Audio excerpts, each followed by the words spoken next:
What we're doing is we're creating a new updated Unified Development Ordinance for the county.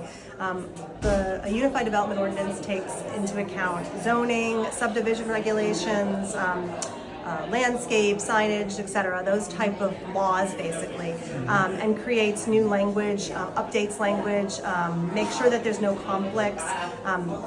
When the county went and did their comprehensive plan, it sets out the overall goals, and so what we do is we take a look at that and see if there are zoning initiatives that we can do and craft new language to implement portions of the plan, as well as just general updates that are because the document is so outdated. I mean, the county does a lot of this stuff with their planning department, so why is this extra organization needed to do this?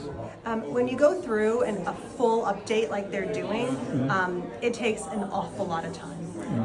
We have a team that this is what we do particularly and support counties and cities throughout the Southeast in these endeavors, because it takes hours and hours of time that typically when you're in local government, you just can't dedicate that level of effort to doing this, because there's so many other things that are coming up.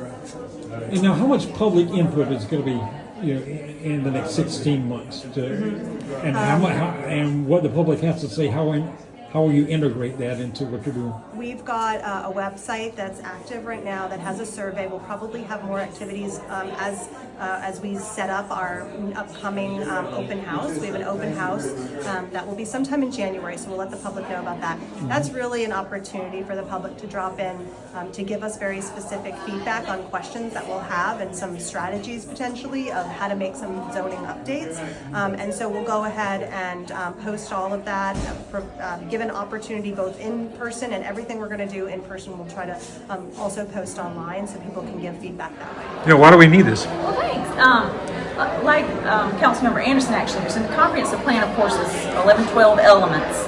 And county staff did do some of those elements, cultural resources, housing. We wrote and redrafted some of those. We did use a consultant for other parts like transportation. We had a consultant that helped us with. Sometimes it needs some additional technical expertise that we may not have on staff.